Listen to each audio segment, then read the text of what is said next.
شمالی کوریا کے سربراہ کم جونگ ان نے ہمسایہ ملک جنوبی کوریا کو دشمن قرار دیتے ہوئے تمام مواصلاتی رابطے ختم کرنے کا اعلان کیا ہے۔ عالمی میڈیا کے مطابق شمالی کوریا کے سربراہ نے اپنے سخت ترین حریف جنوبی کوریا سے تمام مواصلاتی رابطے ختم کرنے کا اعلان کرتے ہوئے کہا کہ دشمن ملک سے کسی بھی سطح پر کسی بھی قسم کا رابطہ نہیں رکھنا چاہتے۔ دونوں ممالک کے سربراہان کے درمیان ہاٹ لائن رابطے کو معطل اور سرحدی شہر کیوسانگ میں رابطے کا دفتر بھی بند کر دیا گیا ہے۔ دونوں ممالک کے درمیان ہاٹ لائن پر روزانہ صبح 9 اور شام 5 بجے فون کالز کی جاتی ہیں، تاہم 21 ماہ بعد یہ پہلا موقع تھا جب جنوبی کوریا کو صبح 9 بجے کی کال کا جواب نہیں دیا گیا۔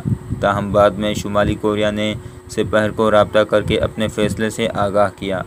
ملکی معاملات کو تیزی سے اپنی گرفت میں لینے والی کم جونگ ان کی بہن کم یو جونگ نے ایک ہفتے قبل دھمکی آمیز بیان میں کہا تھا کہ جنوبی کوریا مفرور گروپوں کے پمفلٹ شمالی کوریا میں بھیجنا نہیں روکتا۔ تب تک رابطۂ دفاتر کو بند رکھا جائے گا۔